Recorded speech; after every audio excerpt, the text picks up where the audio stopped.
So we're going to look at setting up your first meeting.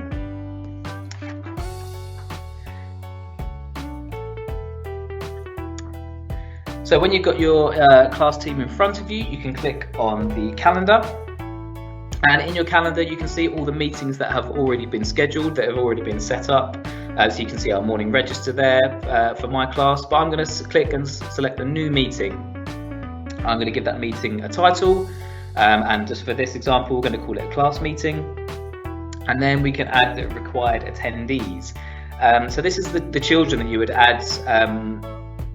You have to add them individually, unfortunately, but these are the children that you want to be in your meeting. You're inviting them to your meeting, but you don't have to fill this section in. You can leave it blank, and you'll find out why in just a moment.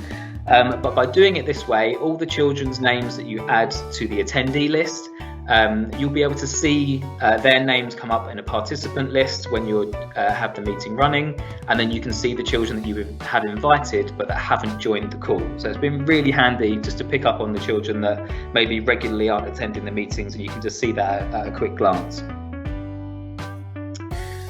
So we need to choose a date and a time for our meeting.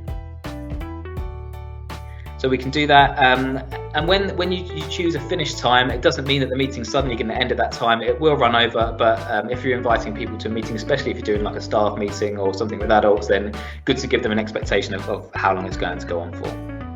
You can also set an all-day meeting, so if you want to block out your calendar for that day, then you can do that. Now we can choose if the meeting is repeated. So at Danesfield, our class meetings are the same time every weekday. So I can click on every weekday, and then I get Monday to Friday. I just have to do one meeting, and then that will go into my calendar for all of those days. So I can also set this up for the channel, a channel for one of my teams. So this is a meeting for my Class 3M team, and it will post to my general channel within that team sort of 10-15 minutes before the meeting starts, and then the children will be able to join the call that way if they want to. So this is where I was saying you don't have to put the children's names in the attendee list if you don't want to, but then you won't get the list of people you have invited once you've got the meeting going. You can check, there's a schedule assistant on there as well, so the people that you have added, it will check their schedule, and you can just make sure there's no overlap there, make sure that no one else has got a meeting at the same time when you're trying to book your meeting in. So that's a really handy tool, especially again if you're booking meetings with staff and they've got lots of other things going on. So we can go back to the details. You can add more information down if you want to, but I'm just going to click send, and that will send a notification to all of those people for that meeting. So now I can see that the meeting has been added to the calendar, and then that's just going to update there, and we'll see it will go dark blue once it is ready to go and ready to join. So that's the basics of setting up the meeting. We're going to have a look at the options that are available now for the meeting, and this is a really, really important feature as a teacher. We can talk about the lobby area, we're going to talk about seeing people joining and leaving, and then also who can present, which is really, really important. So once our meeting has gone dark blue, like I said, on our calendar, we can double click it, and then we'll get the details of the meeting back up. And now we've got a new tab within our meeting that says meeting options. Now if I click on the meeting options, it opens up a page within web browser, and then you've got the information for your meeting on there. Now the lobby, it says who can bypass the lobby. So this is if you have guests that people aren't within your organisation, they automatically go into a lobby when you create a meeting, and that just means they can't just join and see everything that's going on without the organiser's permission. So if you are the organiser of the meeting, you'll get a notification come up on your screen, and it will say someone's waiting in the lobby, do you want to let them in? You can also choose whether it announces when people join or leave, and this is the most important one, who can present. Only me means that you, the organiser, the teacher, can present during the meeting. This is really, really important. There are 3 different types of roles within a meeting. You can be an organiser, a presenter, and an attendee. And you can see on here what those people can do. And as an attendee, it takes away lots of the features. which so your children will be attendees. If you don't set this in your meeting options, change the meeting role to who can present only me, then everyone in your meeting will be a presenter. And as you can see, as a presenter, it means that children can share their screens. It means that they can remove other children from the call. It means they can mute and unmute other children. So it takes away a lot of the control from the teacher. So it's a really, really important feature. As an organizer, you're also a presenter, and you'll see later that during a call, you can make other people, other members of staff or children presenters as well. So really, really important thing to think about on there. So next we're going to have a look at the options to join a meeting. So there are 3 ways for you to join a meeting. They are, you can do it via the channel. So this is the channel that the meeting was set up on in my class, in my Year 3 team. And you can see in the post section, it's just got a meeting now, and it allows you and the children to join just by clicking on join there. So click join. The meeting will start up, and then you'll get your options before you actually join the meeting. The other option is to go to your calendar, find the meeting on there. So we'll go to class meeting. I can double click that, and again you've got join up in the top right hand corner. And finally, if you have chosen particular attendees to join your meeting, they will receive an invitation via email, and then on the bottom of the email it says join Microsoft Teams meeting, and that is a link to the meeting, so they can also accept the meeting or reject it. And they can click on the link, and that will take them into the meeting as well. So before you join the meeting, so you click join, it brings you to this screen, and you've got some options before you go straight into that call with the children or with other members of staff. So the first one is turning your camera on and off. So you don't have to join the call with your camera on. You can do that, and if your camera is on, then you get a second option of being able to change your background, which we're going to go into further detail in just a second.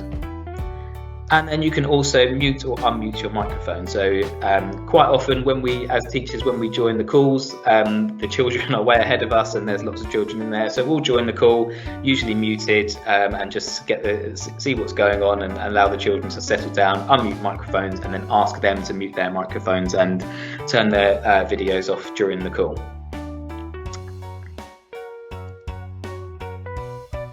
Changing your background. So if you've got your camera switched on before you join a call, you have an option to change the background, and this is a really important feature for us at Danesfield, and it would be for any teacher, especially now if you're working at home. Good safeguarding point. Not many teachers are probably going to want their children to see inside their homes, so you have an option here to blur your background. So obviously, as you can see there, you can sort of see colours in the background, but it's all blurred. And then Teams now gives us all these options to do lovely beach scenes, or you can make it look like you live in a beautiful, clean, white, pristine apartment. There's lots and lots of fun ones. There's some colourful ones there that we use when we do birthday things with the children. You can also pretend you're at school. I'm not sure if teachers will want to be doing that, but you can have a nice little classroom scene. The children love the Minecraft backgrounds, go into a Minecraft world, so the children have this feature as well.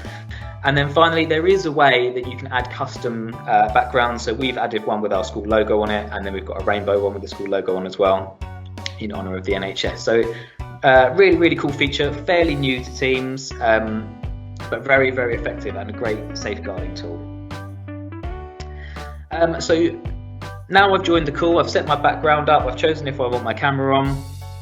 Let's look at the features that you have whilst you're in the call. So there's a menu just in front of me there, and we've got turn our camera on or off. So we can still do that during the call, not just before. So if you've chosen to have it off, you can then switch it on.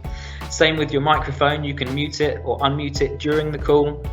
If you're sharing teaching with a teaching partner, just as we do at Danesfield, important to mute your microphone if the other teacher is speaking, just so you don't get feedback and things like that. Another incredibly important tool for us is sharing screen, which we'll go into more detail in a second. You've got an ellipsis here, which you see a lot around Teams, and we talked about it in our setting up Teams webinar. The ellipsis always means that there are more options. So we'll have a look at that a bit later. A brand new feature to Teams is the raise hand feature, where children can click to raise their hands, and again we'll see that later within the participants list, where you can see which children have raised their hands to maybe ask a question or answer a question during teaching. Really brilliant feature. You've got a meeting chat. So when you set up a meeting, it comes with its own chat for that meeting. So everyone within that meeting can chat to each other, and there'll be a chat bar down the side if you click on there. And sometimes children can use that to ask questions if they don't want to speak, so they can type in there. So nice feature. And then you've got your participant list. This shows you all the children or all the people that are in the call or have been invited to the call but haven't attended. And finally, you've got your hang up. So at the end of your meeting, you can hang up. This is more important if you haven't organised the meeting, and you'll find out about ending the meeting using more options later. So if you're just in a call with someone else, that's how you would leave the call and hang up.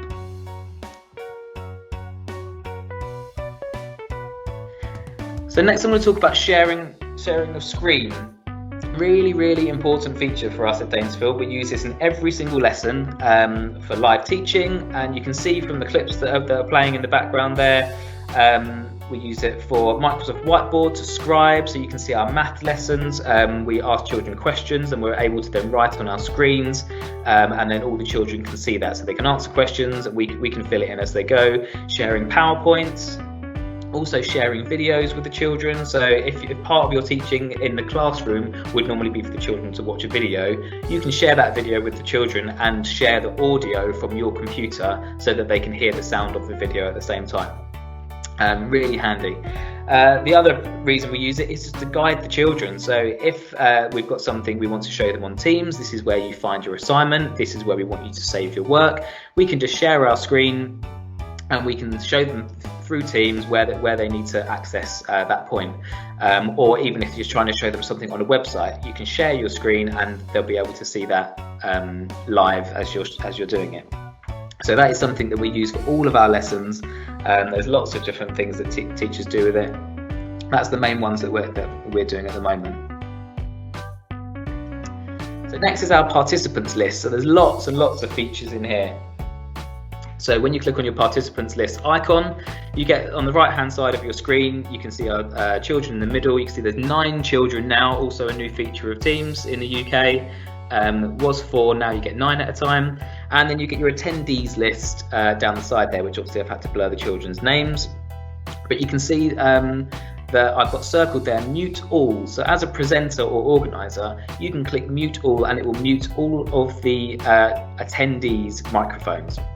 So when we join the call as teachers in the morning, the children are having a chat with each other and catching up. So we get to go on and say, could you please mute your microphones, and give them a minute or so, and if not, then we will just mute them all and then it's done. So really good feature. Now there's next to every child or every attendee's name, there'll be an ellipsis. Again, more options, which allows you to mute that participant. So mute that person on their own individually. If sometimes you might mute all and then someone will join the call and be unmuted. So you can go on and just mute that person. Also allows you to pin a person.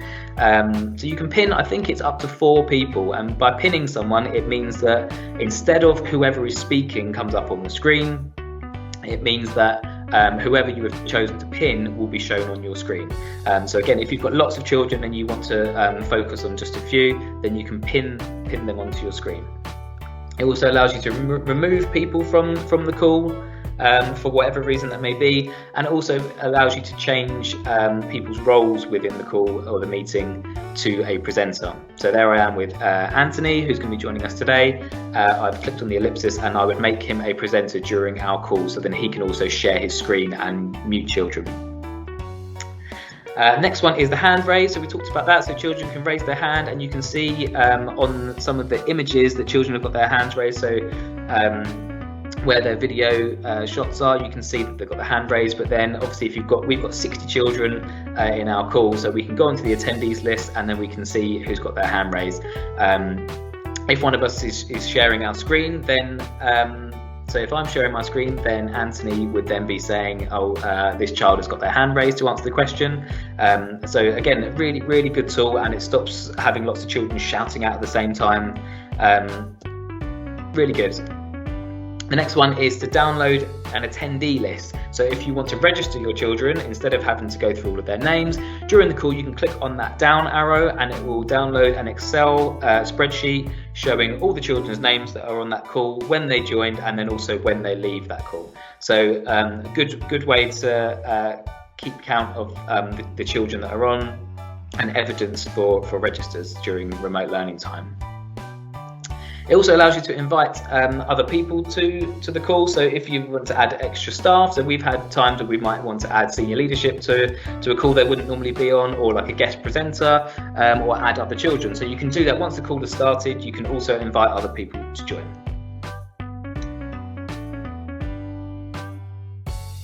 Is that ellipsis for more options.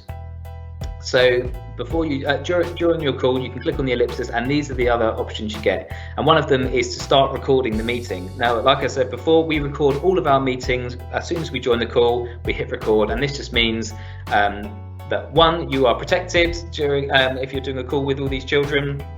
So everything is documented, but also it means that if children join the call late, or if they can't make the call for whatever reason, or if they want to watch the call again to rewatch some of the teaching, then they can do that, and we share that through Microsoft Stream on a tab within Teams. Within about 10 minutes, your video is ready at the end of your call. So we love using that every single day. You can turn off incoming video. So again, an important feature if you're having problems with like internet. If your bandwidth isn't great, and I mean, like seeing 60 videos like flicking on and off your screen can cause problems. So you can turn off incoming videos, or if you find them distracting, you can do that. But that will only work for you. So it will just be you stopping seeing all the video feeds that are coming in. Everyone else will stay the same.